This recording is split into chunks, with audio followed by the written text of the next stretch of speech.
大家好，我是小丽。今天在家做了一盘香辣龙虾尾，简单入味儿，非常好吃。一起来看一下。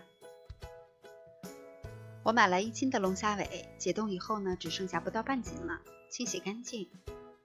准备葱花、蒜末、青椒段、干红椒和花椒适量。我们先把虾尾开水下锅，加入适量的料酒，焯水1分钟。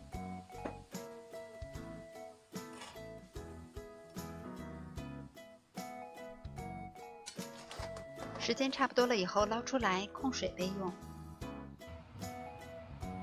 锅中放入多一些的植物油，先下入配料，小火炒香。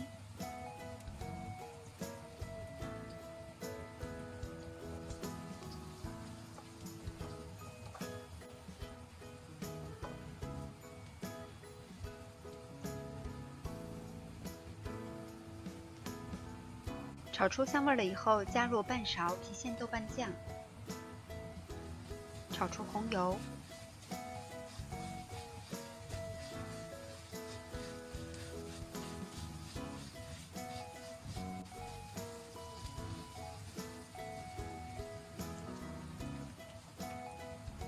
然后再放入虾尾，翻炒均匀。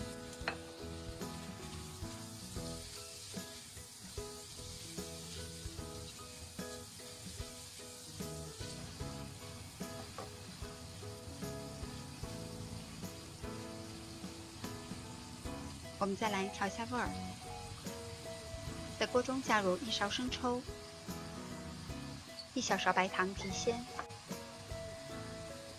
加入少许的盐就可以，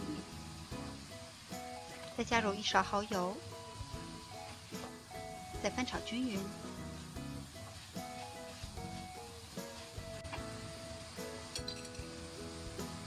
然后在锅中倒入适量的啤酒，没过虾尾一些就可以。再加盖，保持中火烧6到8分钟。时间差不多了以后，再加入青椒段，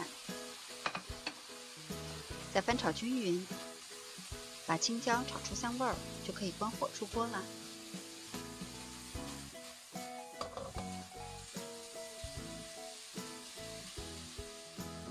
这样做出来的香辣龙虾尾，简单入味儿，香辣又过瘾。喜欢的朋友也赶紧试一下吧。我是小丽，喜欢我的视频请关注留言，感谢您的收看，明天见。